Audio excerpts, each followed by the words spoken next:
नमस्कार दोस्तों, आप सभी लोगों का स्टडी IQ अकेडमी स्वागत है। आप सभी विद्यार्थियों के लिए यहाँ पर बहुत ही महत्वपूर्ण क्लास लेके आ गया हूँ दोस्तों, 99 नंबर की। दोस्तों आज अपनी जो क्लास है वो 99 नंबर की क्लास है। आप सभी लोगों के लिए ये महत्वपूर्ण क्लास हो रही है रोजाना। तो आप सभी विद्यार्थियों से मेरा निवेदन है कि आप इन क्लासों को रोजाना देखा करो। और मैंने जैसा कि आप लोगों से बोला था कि 100 नंबर की जो क्लास होगी वह स्पेशल क्लास होगी। तो कल जो है मैं स्पेशल क्लास लेने की कोशिश करूंगा यदि मुझे समय मिल जाता है। अन्यथा यदि क्लास कल नहीं होती है तो फिर परसों होगी आपके लिए बहुत ही शानदार क्लास, 100 नंबर की क्लास, बहुत शानदार आप सभी विद्यार्थियों के लिए। और अभी जो है इसी उपलक्ष्य पर मैंने एक ऑफर निकाला है कि हाई कोर्ट की जो टेस्ट सीरीज है वो 99 रुपए में, और जो अपने 4th ग्रेड वाली जो टेस्ट सीरीज है वह 149 रुपए में आपको मिल रही है। जिनको टेस्ट सीरीज लेनी है डिस्क्रिप्शन में लिंक दिया गया है, तो एप्लीकेशन को डाउनलोड करो और टेस्ट सीरीज को तुरंत परचेज करो। आप लोगों के लिए सुनहरा अवसर है, आप इस अवसर को चूक जाते हो तो फिर दोबारा से ऑफर नहीं आएगा। और मैं बता रहा हूं ये ऑफर 3 दिनों के लिए, आज कल और परसों, आज कल और परसों के लिए ये ऑफर है, यानी कि 24, 25, 26 तारीख तक ये ऑफर है। जिनको लेना है वो ले लेना, ठीक है मित्रों, शानदार अवसर था। चलिए अब शुरू करते हैं दोस्तों क्लास को, और एक एक विद्यार्थी को जवाब देना है क्योंकि प्रश्न बहुत शानदार होंगे, जानदार होंगे, प्रश्न यहीं से आएंगे। लीजिए दोस्तों, ये रहा पहला क्वेश्चन। निम्नलिखित में से कौन सा युग्म है जो राजनीतिक कार्यकर्ता, राजनीतिक कार्यकर्ता दे रखा है, संबंधित रियासत या राज्य दे रखा है, जो सुमेलित नहीं है वो आपको बताना है। तो आपको पता होगा मीठालाल व्यास जैसलमेर संबंधित है, जैसलमेर प्रजामंडल से संबंधित है मीठालाल व्यास। उसके अलावा किशन लाल जोशी, इनका संबंध भी भरतपुर से है। और पंडित हरिनारायण शर्मा, इनका संबंध भी अलवर से है। परंतु भूपेंद्र नाथ त्रिवेदी, इनका संबंध कोटा से नहीं है। आपको याद रखना है, रख लोगे, चलिएगा।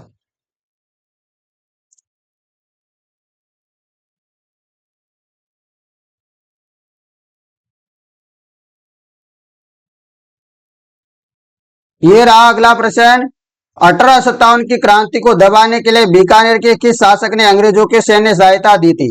तो आपको पता होगा 1857 की क्रांति में एक ऐसा राज्य था हमारे राजस्थान में जो कि मतलब इतनी सेवा में पागल हो गया ना, क्या बताऊं आपको, वो देश राज्य से बाहर भी चला गया।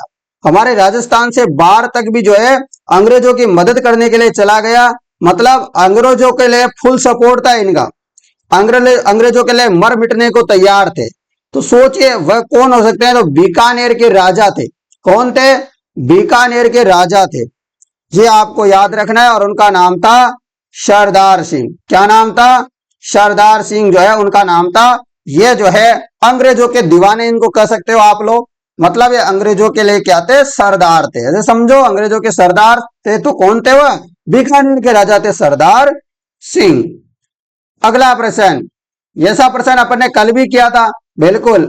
किसके नेतृत्व में 25 अप्रैल 1934 को कटराथल सीकर में आयोजित विशाल महिला सम्मेलन में जो हजारों महिलाओं ने, कितनी हजारों महिलाओं ने? 10,000 महिलाओं ने, तो 10 के आपको याद रखने, 10,000 महिलाओं ने भाग लिया था कटराथल सीकर में 25 अप्रैल 1934 के दिन। किसके नेतृत्व में? तो मैंने कल बताया था, इस प्रश्न का जवाब सबको पता होगा, किशोरी देवी के नेतृत्व में यह मामला हुआ था। पता है आप लोगों को, कल बताया था मैंने। अगला प्रश्न, भरतपुर राज्य के स्वतंत्रता आंदोलन में निम्न में से कौन एक नेता थे? तो अभी अपन ने बात की थी, ऊपर जस्ट की थी ना। देखो प्रश्न एक जैसा ही है, कुछ अंतर है क्या? देखो यहां पर भरतपुर से संबंधित है किशन लाल जोशी। यदि पहला प्रश्न आपको आ जाता है तो आपको ये वाला प्रश्न भी आ जाएगा। कोई बड़ी बात है क्या इसमें? बिल्कुल भी नहीं है। तो किशन लाल जोशी हो जाएगा। हो गया। तो ऐसे प्रश्न आपको करने हैं। अगला प्रश्न, 1916 में मुस्लिम लीग और कांग्रेस के बीच समझौता किसने करवाया था? तो आपको बताना है कि 1916 में जो मुस्लिम लीग है और कांग्रेस है, इनके बीच में जो समझौता करवाया था वो समझौता किसने करवाया था? तो आपको याद रखना है मुस्लिम और कांग्रेस लीग के बीच में जो समझौता करवाया था वो बाल गंगाधर तिलक ने करवाया था। किसने? बाल गंगाधर तिलक ने समझौता करवाया था। अगला प्रश्न, प्रश्न है जेल में अन्याय के खिलाफ भूख हड़ताल के कारण मारवाड़ लोक परिषद के किस नेता की मृत्यु 19 जून 1942 को हुई? तो आपको उन नेता का नाम बताना है जो जेल में अन्याय के खिलाफ भूख हड़ताल कर रहे थे। मारवाड़ लोक परिषद के नेता थे, उनकी जो है भूख के कारण जो है 19 जून 1942 को मृत्यु हो जाती है। तो वह कौन थे? तो आपको याद रखना है, बढ़िया क्वेश्चन है, शानदार क्वेश्चन है, बाल मुकुंद बिस्वा। बहुत ही अच्छा प्रश्न है। अगला प्रश्न ये रहा, जैसलमेर का गुंडा राज पुस्तक किसने लिखी थी? आपको पता है इनको भी जो है केरोसिन का तेल, जो कड़ा तेल जिसको बोलते हैं, उसको डाल करके जला दिया गया था। आपको ये भी याद रखना है। वो कौन थे? जैसलमेर का गुंडा राज किसने लिखी थी? तो सब विद्यार्थी को पता होगा, जैसलमेर का गुंडा राज नामक जो पुस्तक लिखी थी वो सागरमल गोपा ने लिखी थी। इनको दोस्तों जो है केरोसिन का तेल डाल करके जला दिया गया था, जेल में यातनाएं दी थी इनको। ये बात आपको याद रखनी है, रख लोगे? चलो अगला प्रश्न, संत हरिदास संप्रदाय के संस्थापक थे। जो प्रश्न इंपोर्टेंट है वही करवा रहा हूं मैं, ऐसे मत सोचना सर कुछ कुछ प्रश्न तो आप छोड़ते जा रहे हो। बिल्कुल मैं छोड़ता जा रहा हूं क्योंकि प्रश्न आपके काम का नहीं है। तो संत हरिदास किस संप्रदाय से संबंधित है? आप बहुत सारे बच्चे यहाँ पर कुछ भी लगा देंगे। तो और बहुत सारे बात क्या, बहुत सारी जगह क्या आता है, निरंजनी संप्रदाय के संस्थापक कौन है? ऑप्शन में आता है हरिदास, निरंजनी दास, है ना। तो ऐसे ऐसे प्रश्न में आते हैं, तो इसका जवाब क्या होगा बताओ? तो मैंने बता दिया आपको वैसे तो कि हरिदास जी जो है निरंजनी संप्रदाय के क्या है? संस्थापक है। तो कभी निरंजनी दास आ जाए इनका संस्थापक निरंजनी संप्रदाय का तो गलत है, हरिदास जी होंगे, याद रखना। अगला प्रश्न, इनमें से कौन मांड गायन के सिद्धस्त नहीं थी? आपको बताना है इनमें से जो मांड गायन है ना उसके सिद्धस्त ने, मतलब सिद्धस्त का मतलब नहीं थी, गायन वायन नहीं थी। बताओ, बताइए फटाफट से भाई। तो सबका जवाब हो जाएगा गुलाबो। दोस्तों आपको पता है तो नृत्यांगना थी, गुलाबो सपेरा तो नृत्यांगना थी ना। तो ये तो थी नहीं, जो कालबेलिया नृत्य है उसकी प्रसिद्ध नृत्यांगना है गुलाबो सपेरा। तो इनका संबंध मांड गायन से नहीं है, जबकि अल्लाह जिलाई बाई, गौरी बाई, बन्नो बेगम, इनका संबंध है मांड गायन से। नेक्स्ट क्वेश्चन, आपको बताना है जैसे कि ताड़ना हो गया, मोरबंदिया हो गया, विवाह हो गया, ये किस जनजाति से संबंधित है? तो कल परसों भी अपन ने मोरबंदिया से संबंधित क्वेश्चन किया था। मुझे लगता है आप सभी विद्यार्थियों को देखो ताड़ना नहीं पता होगा, परंतु मोरबंदिया तो पता होगा क्योंकि कल वाले क्लास में अपन ने किया ही। अभी तो कोई ज्यादा दिन थोड़ी ना हो गए, बिल्कुल भी नहीं हुए। तो आपको याद रखना है कि जो ताड़ना, जो मोरबंदिया विवाह है ना, वो गरासिया जनजाति से संबंधित है, आपको याद रखना है, रख लोगे? अगले प्रश्न में चलता हूं। ये रहा अगला प्रश्न। प्रश्न है निम्नलिखित में से बौद्ध धर्म से संबंधित पुरातात्विक अवशेष कहाँ मिले हैं? तो बौद्ध धर्म से संबंधित जो पुरातात्विक अवशेष मिले हैं ना वो कहां से मिले हैं? तो वो मिले हैं बेराट से। और ये बेराट जगह कहां में पड़ती है? बेराट को आजकल क्या बोलते हैं? विराट नगर। और अब जो है ये पहले तो जयपुर में थी, अब जो है कोटपुतली, कोटपुतली जो भरोड़ है वो नया जिला बन गया है, उसमें चली गई है अब ये बेराट सभ्यता। नेक्स्ट क्वेश्चन, लोक कला मंदिर कहाँ स्थित है? तो लोक कला मंदिर कहाँ है? तो लोक कला मंदिर उदयपुर में है। कहां पे लोक कला मंदिर? उदयपुर में है। नेक्स्ट क्वेश्चन, बेली कृष्ण रुक्मणी के रचयिता किस शासक के दरबारी कवि थे? आपको बताना है कि जो बेली कृष्ण रुक्मणी है के रचयिता किस शासक के दरबारी कवि थे? चले तो जवाब हो जाएगा अकबर। क्या होगा? अकबर। बेली कृष्ण रुक्मणी के रचयिता किस शासक के दरबारी कवि थे?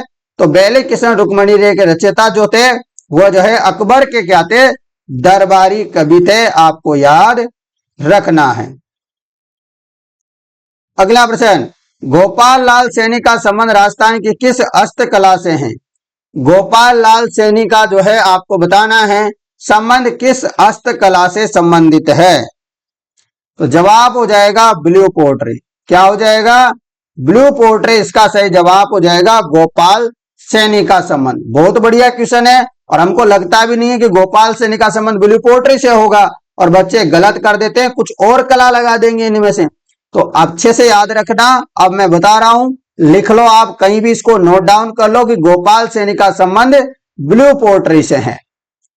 अगला प्रश्न, राजस्थान की पहली जनजाति बालक हॉकी अकादमी कहां पे स्थापित की गई है? तो बालक हॉकी अकादमी कहां पे स्थापित की गई है? तो जवाब हो जाएगा बालक हॉकी अकादमी उदयपुर में स्थापित की गई है। नेक्स्ट क्वेश्चन, कर्नल टोड के अनुसार मीणाओं का मूल स्थान, जो मीणाओं की उत्पत्ति होती है, मूल निवास स्थान है, वह किसको माना जाता है? किसके अनुसार? कर्नल जेम्स टोड के अनुसार, जो घोड़ी वाले बाबा थे उनके अनुसार बताना है।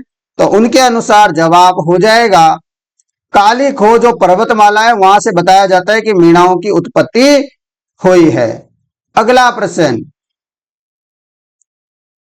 है, बडोली या कोटा के शिव मंदिर निर्माण किसने करवाया था? तो बडोली के या कोटा के जो शिव मंदिर है ना, इसका निर्माण किन्होंने करवाया है आपको बताना है। तो जवाब हो जाएगा मिहिर कुल ने। किसने? मिहिर कुल ने। अगला प्रश्न है, इलान देनी आपनी हालरियो हुलराय पूत सिकावे पालने मरण बढ़ाई माए। उपयुक्त जो पंक्तियां है ना, ये किस ग्रंथ से ली गई है? यह प्रश्न आपसे पूछा जा रहा है, आप बताइएगा। सभी विद्यार्थी जवाब दीजिएगा। बहुत ही शानदार प्रश्न है, बताइए ये पंक्तियां जो है कहां से ली गई है, किसकी ग्रंथ से ली गई? तो वीर सतसई ग्रंथ से ली गई है। और वीर सतसई रचना किसकी है? सूर्यमल मिश्रण की रचना है, वीर सतसई वंश भास्कर, ठीक है ना। तो ये आपको याद रखना है, सूर्यमल मिश्रण की रचना है और ये जो पंक्तियां इसी से ली गई है, वीर सतसई से। नेक्स्ट क्वेश्चन, प्रश्न है भाई, यहां दे रखा है लोक देवता, इधर दे रखा है उनका जन्म स्थान। जो सही है आपको मैच द फॉलोइंग करना है। चलो, आपको पता होगा गोगा जी का संबंध कहां से है? बिल्कुल सब बच्चों को पता होगा गोगा जी का संबंध कहां से है, अच्छे से बताइएगा। आपको पता है गोगा जी का संबंध ददरेवा चूरू से है, ठीक है ना, सबको पता है। और आपको यह भी पता होगा कि हड़बू जी का संबंध तो दोस्तों कहां से है? तो बुड़ेल गांव से है, यह भी पता है। और बाबू जी का पता है कि कोहलू गांव से है, बिल्कुल ये बात भी हमको पता है। पत्ता जी का तो फिर अपन को याद हो या नहीं हो, पे समझ में आएगा कि सातों से होगा इनका। तो इस प्रकार ऑप्शन नंबर बी अपना सही जवाब हो जाएगा मित्रों। तो बताइए कमेंट करके आपको कैसा लग रहा है। अगला प्रश्न, पशु मेला दे रखा है, जिला दे रखा है, जो सुमेलित नहीं है वो बताना है आपको। चलो बताओ फटाफट। तो आपको बताया चंद्रभागा पशु मेला झालावाड़ में लगता है, गोगा मेड़ी का पशु मेला हनुमानगढ़ में लगता है, रामदेव पशु मेला नागौर में लगता है, परंतु शिवरात्रि का जो पशु मेला है ना, सवाई माधोपुर में तो नहीं लगता, ये लगता है करौली में। कहां पे? करौली में लगता है। याद रखना, कल भी मैंने ये प्रश्न करवाया था कि जो है शिवरात्रि का पशु मेला कहां लगता है, तो ये करौली में लगता है, मैंने आपको बताया था, ठीक है ना। चलो अगले प्रश्न में चलते हैं। ये रहा नेक्स्ट क्वेश्चन आपके लिए। क्वेश्चन है, किस ग्रंथकार ने अपने ग्रंथों का नाम बीकानेर राजा महाराजा अनूप सिंह के नाम पे रखा था? बताओ।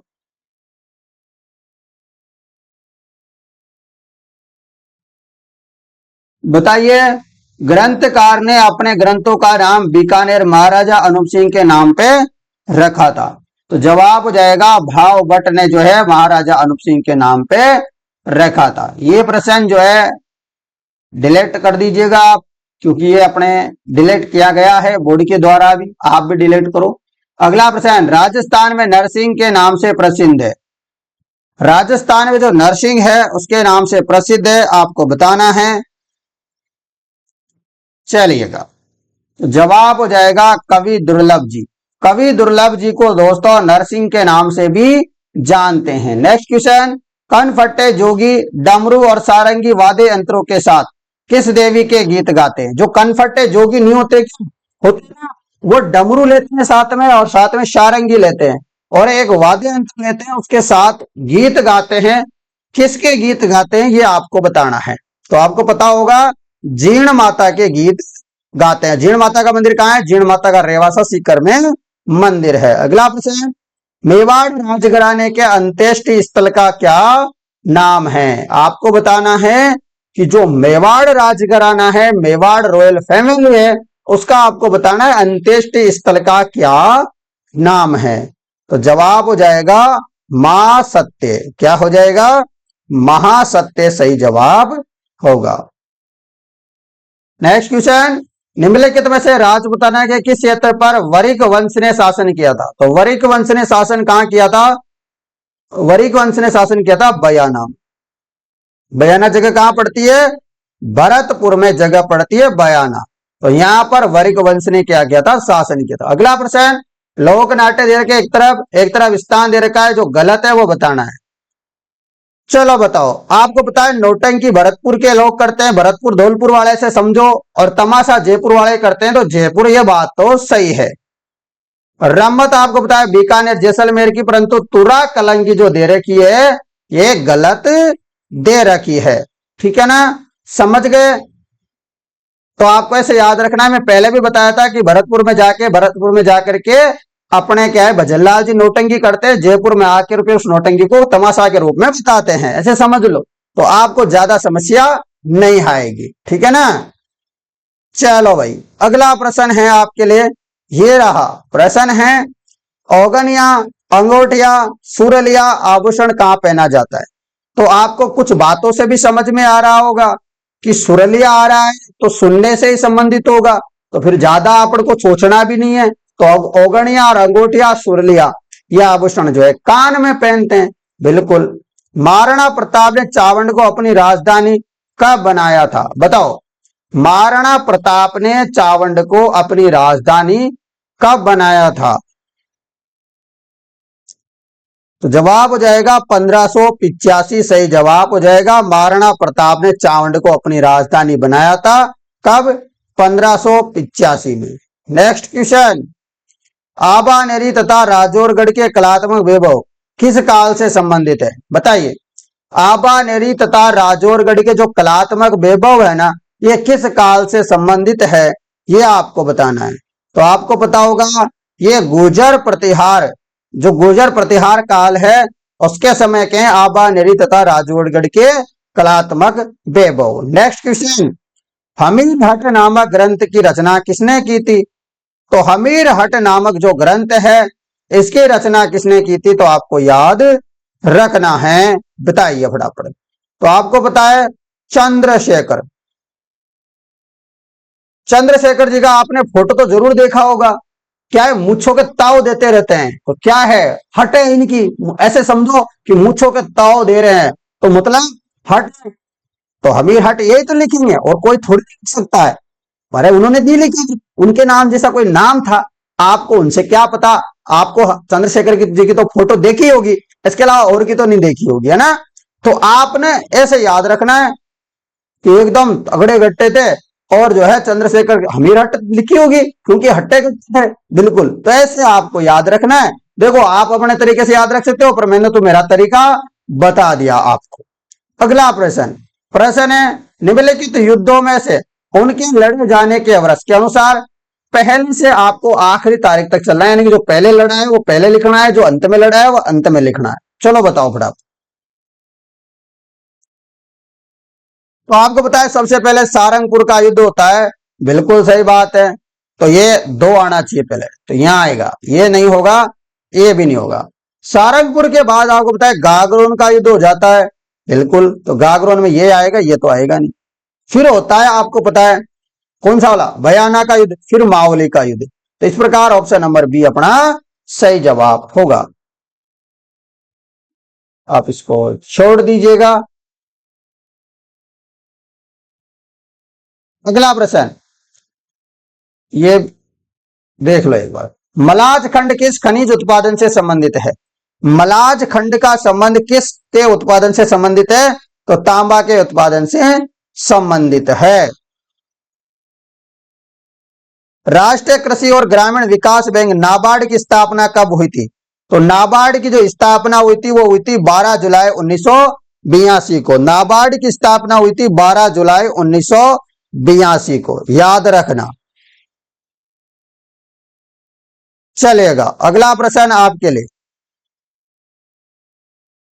दोस्तों, ये रहा आपके लिए अगला प्रश्न। प्रश्न है, भारत के किस राज्य में पवन ऊर्जा की सर्वाधिक क्षमता विद्यमान है? बताइए, भारत के किस राज्य में पवन ऊर्जा की सर्वाधिक क्षमता विद्यमान है? तो क्या होगा जवाब? तो जवाब हो जाएगा गुजरात। क्या होगा? गुजरात इसका सही जवाब हो जाएगा। नेक्स्ट क्वेश्चन, सलाल परियोजना किस नदी पर स्थित है? सलाल परियोजना कहां पे है? तो सलाल परियोजना हो जाएगी चिनाब पे। ये अपने काम का प्रश्न नहीं, इसको छोड़ो। ये वाला अपने काम का, ऐसे मत सोचना सर इसमें गुजरात आंसर है। हाँ, गुजरात आंसर है, परंतु इसका आंसर कभी जो है ये प्रश्न जो है राजस्थान से रिलेटेड देखता देखता ही दिया जाता है और ऐसा प्रश्न आ सकता है। अगला प्रश्न, रातानाडा हवाई अड्डा अपनी सेवाएं उपलब्ध कराता है। तो रातानाडा हवाई अड्डा, देखो देखो मैं सही बता दूं, दो जगह तो है नहीं, कोटा और जो उदयपुर में तो आप लगाओगे ही नहीं, आपको पता है कोटा और उदयपुर में तो कतई नहीं है, बचा जोधपुर और बीकानेर। आप इनमें से ढूंढो कि रातानाडा हवाई अड्डा कहां पे हो सकता है। तो रातानाडा जो हवाई अड्डा है वो जोधपुर में स्थित है, बीकानेर में भी नहीं है। नेक्स्ट क्वेश्चन, जनगणना 2011 के अनुसार राजस्थान के जिस जिले की ग्रामीण लिंगानुपात सबसे कम है, तो ग्रामीण लिंगानुपात सबसे कम कहां है? तो ग्रामीण लिंगानुपात सबसे कम है धौलपुर में। कहां पे है? धौलपुर में स्थित है सबसे कम ग्रामीण लिंगानुपात। नेक्स्ट क्वेश्चन, बिशलपुर बांध का निर्माण किस वर्ष में पूर्ण हुआ था? आपको बताना है कि बिशलपुर जो बांध है इसका निर्माण किस वर्ष में पूर्ण हुआ, बताइए। तो जवाब हो जाएगा दोस्तों 1999 में। बिशलपुर जो बांध है जिसे जयपुर, टोंक वगैरह की, अजमेर की जो सप्लाई होती है पानी की, वह जिसका निर्माण है 1999 में बन करके पूरा हुआ था। और आपको पता है जब इसकी शुरुआत की थी सबसे पहले यहाँ पर बिशलपुर बांध किसने बनाया था? किसके नाम पे है ये? तो बिशल देव के नाम पे, जो विग्रहराज चतुर्थ है ना, उन्हीं के नाम पे। विग्रहराज चतुर्थ बोलो या विशल देव बोलो, ठीक है ना, उन्हीं का नाम था। नेक्स्ट क्वेश्चन, जल उपलब्धता के आधार पर कौन सी नदी बेसिन राजस्थान में द्वितीय स्थान पर है? तो नदी बेसिन के हिसाब से आपको बताना है द्वितीय स्थान पे कौन सी नदी है। तो जवाब हो जाएगा बनास बेसिन। नेक्स्ट क्वेश्चन, दे रखा है राजस्थान के दक्षिणी क्षेत्रों में सागवान के वृक्ष अधिक पाए जाते हैं। क्या सही बात है? क्या बिल्कुल सही बात है। क्या है? एकदम सही। अगला है, सागवान अधिक सर्दी और पाला सहन कर सकता है। गलत बात है, यानी कि ए सही है, बी क्या है, आर क्या कथन, जो यहां पर कथन दे रखा है वो गलत है, आर वाला। ठीक है। अगला प्रश्न है, राजस्थान के किस भाग में एंटीसोल मृदा पाई जाती है? तो एंटीसोल का नाम याद आ जाए तो ऐसे याद रखो, अपने राजस्थान से एंटी कौन है? एंटी ऐसे समझो, एंटी ऐसे नहीं कि आदमी एंटी है, ऐसे याद रखो। एंटी आप कैसे याद रखोगे? ऐसे याद रखो कि एंटी इसलिए है कि यहाँ पर जमीन वमीन सब कुछ अलग अलग पाया जाता है, तो बिल्कुल ये एंटी है। मतलब यहाँ पानी वाणी नहीं है और अपने इधर राजस्थान में पानी है, तो ये पश्चिमी राजस्थान हो जाएगा एंटी में। तो ऐसे भी आप जो है याद रख सकते हो। अगला प्रश्न, कौन सा खनिज और खनन क्षेत्र दे रखा है जो सुमेलित नहीं है? तो क्या हो जाएगा बताइए। तो आपको पता है डोलोमाइट जो है, बाजला काबरा सही है, फ्लोराइड मांडो की पाल सही है, सीसा जस्ता रामपुरा अंगुचा सही है, रॉक फॉस्फेट गलत दे रखा है। दोस्तों ये बहुत इंपॉर्टेंट है तीनों चारों। अगला प्रश्न, आकल काष्ठ जीवाश्म उद्यान निम्न से किस जिले में स्थित है? आपको बताना है आकल जो है काष्ठ जीवाश्म, बताओ फटाफट से। आकल काष्ठ जीवाश्म उद्यान निम्न में से किस जिले में स्थित है? सब विद्यार्थी को पता है कि ये जैसलमेर जो राष्ट्रीय उद्यान है ना, मरु राष्ट्रीय उद्यान, उसमें स्थित है, आपको याद रखना है। अगला प्रश्न, गीरल लिग्नाइट ताप शक्ति परियोजना किस गांव में स्थित है? तो गीरल जो लिग्नाइट ताप शक्ति परियोजना है ना, ये किस गांव में स्थित है आपको बताना है। तो किस गांव में है?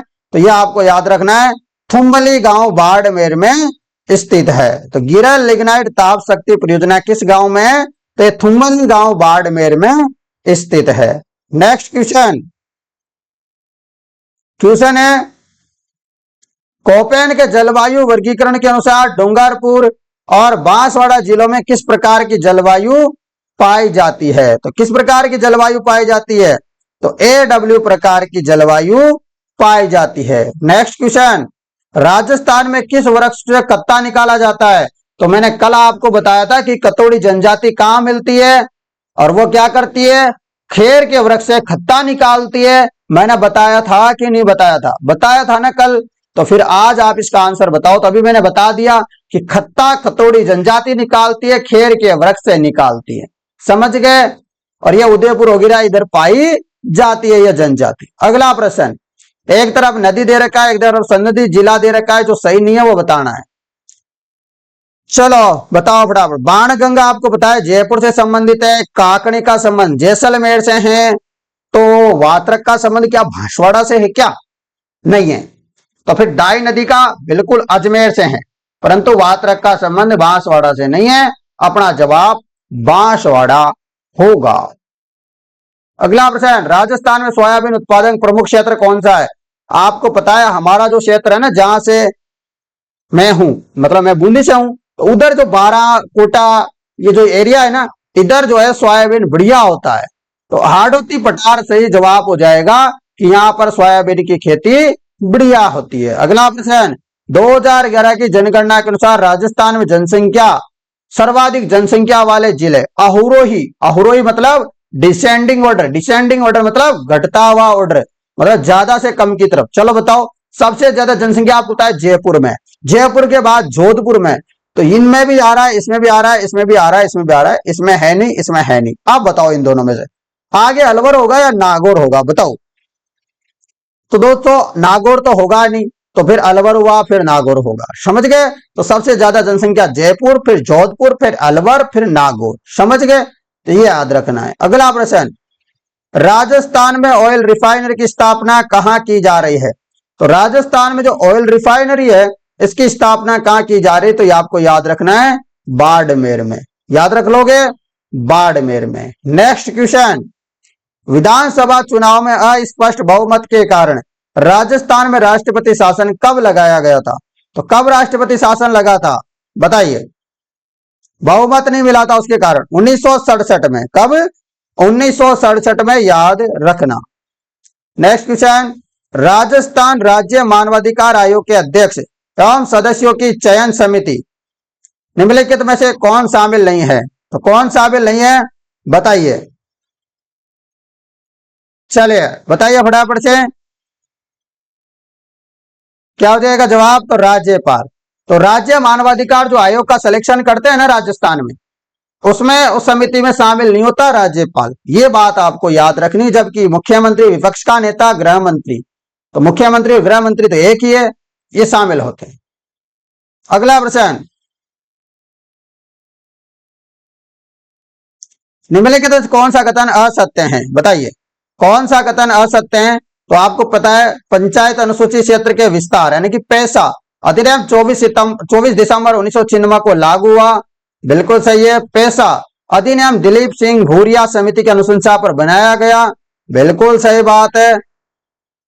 और पैसा अधिनियम अनुसूची 5 के 9 राज्यों में लागू है, गलत बात है, यही ढूंढना था। इस अधिनियम का एक उद्देश्य जनजाति समुदायों की परंपरा एवं रीति रिवाजों की सुरक्षा एवं रक्षण करना। बिल्कुल सही है। अगला प्रश्न, राजस्थान में राजस्व मंडल की स्थापना कब हुई? मैं बहुत बार बता चुका हूं, 1949 में, और इसका मुख्यालय अजमेर में है। कहां पे है? इसका मुख्यालय अजमेर में है। नेक्स्ट क्वेश्चन, राजस्थान राज्य मानवाधिकार आयोग के ऐसे अध्यक्ष को चिन्हित कीजिए जो उच्चतम न्यायालय के क्या रहे हो? न्यायाधीश भी रहे। यानी कि राजस्थान के ऐसे राज्य मानवाधिकार आयोग के बारे में बताना है जो पहले कभी जो है उच्चतम न्यायालय के क्या रहे हो? न्यायाधीश रहे हो, कभी भूतपूर्व में। चलो तो जवाब हो जाएगा सैयद सगीर अहमद। क्या होगा? शहद सगीर अहमद सही जवाब होगा। यहाँ आपको असत्य बताना है, चलो बताओ फटाफट। तो आपको पता है राजस्थान के मुख्यमंत्री सहित 30 मंत्री हो सकते हैं, कल ही मैंने बात की थी, या 15% हो सकते हैं। क्या 15% या 30 मंत्री हो सकते हैं? तो 200 का 15 मंत्री 30 ही होते हैं मुख्यमंत्री सहित। अगला, राजस्थान के सभी कैबिनेट मंत्री है, गलत है। राजस्थान में सारे के सारे कैबिनेट मंत्री थोड़ी ना है, नहीं है ना। जैसे जवाहर सिंह बेडम वगैरह, ये कोई सारे के सारे कैबिनेट मंत्री नहीं है ना, बिल्कुल भी नहीं है। तो कैबिनेट में महत्वपूर्ण विभाग होते हैं, सही बात है। राजस्थान सरकार में वर्तमान में कोई भी उपमंत्री नहीं है। उपमंत्री है क्या कोई? नहीं है, अभी के में भी नहीं है, पहले भी नहीं था। अगला प्रश्न, निम्नलिखित में से कौन सा एक कथन सही नहीं है?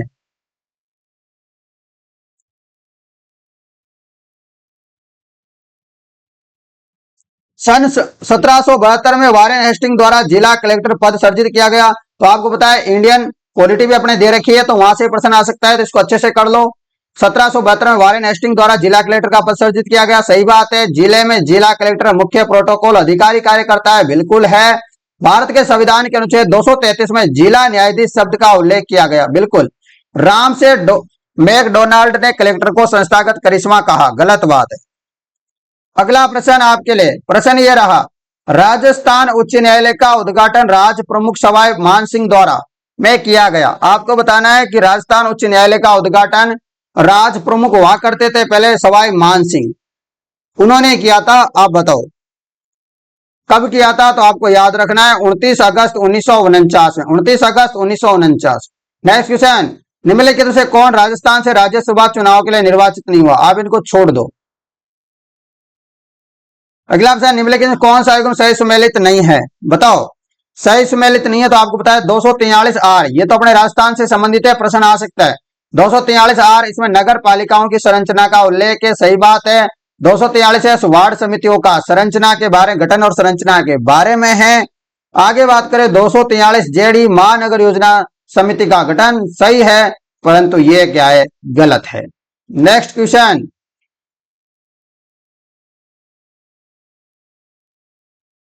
चलते हैं आपके लिए जो आपका काम का प्रश्न है वही करेंगे।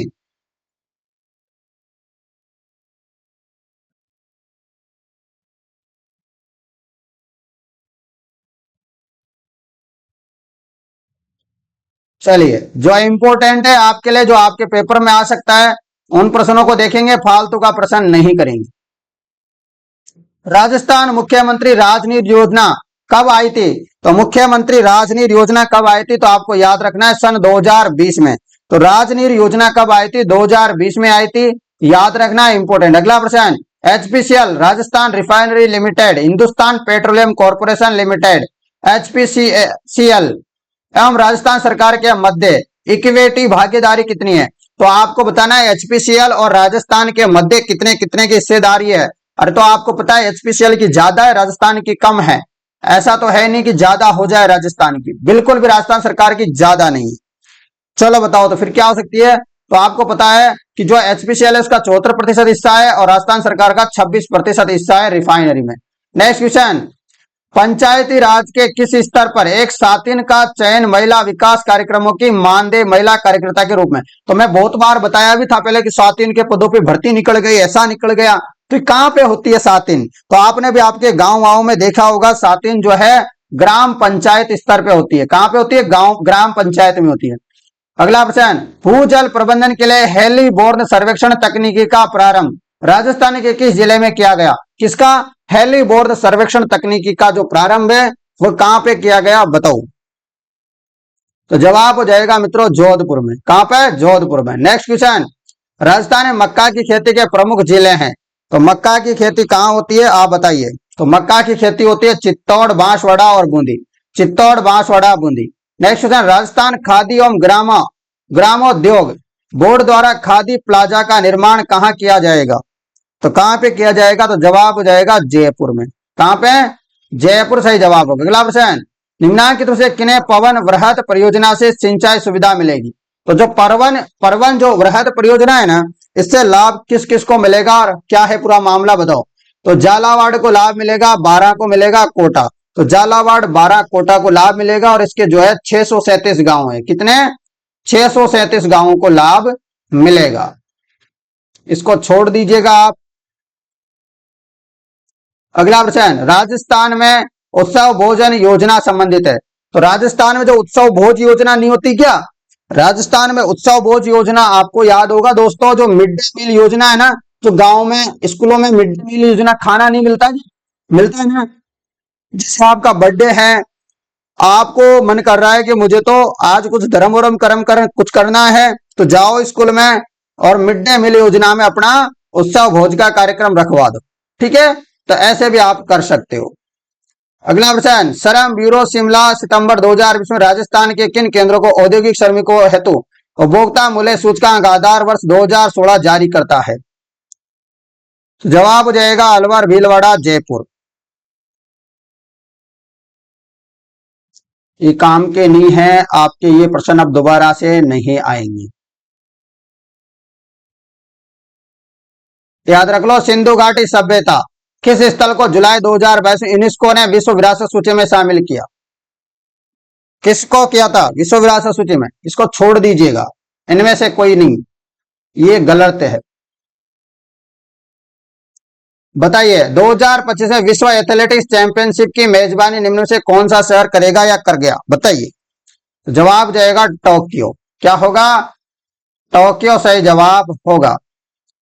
तो दोस्तों ये प्रश्न कंप्लीट हो गए आपके जीके के, और आप लोगों के क्लास कैसी लगी, लगभग 70 प्लस यहाँ पर क्वेश्चन थे। आपको क्लास पसंद आई है तो क्लास को ज्यादा से ज्यादा शेयर करना, ताकि राजस्थान के सभी विद्यार्थियों को इसके बारे में अच्छे से पता चले कि जो है यहाँ पर फ्री क्लासेस चल रही है। फटाफट से आप क्लास को शेयर कर दीजिएगा मित्रों, जितना भी आप सभी विद्यार्थियों से हो सकता है सभी विद्यार्थी शेयर कर दीजिएगा फटाफट से। ठीक है मित्रों, तो शेयर कर देना फटाफट से इस क्लास को, जितना भी हो सकता है आप सभी विद्यार्थियों से। ठीक है मित्रों, चलिए आप लोगों से मिलते हैं नेक्स्ट क्लास में, तब तक जय हिंद दोस्तों, जय भारत, जय जवान, जय किसान।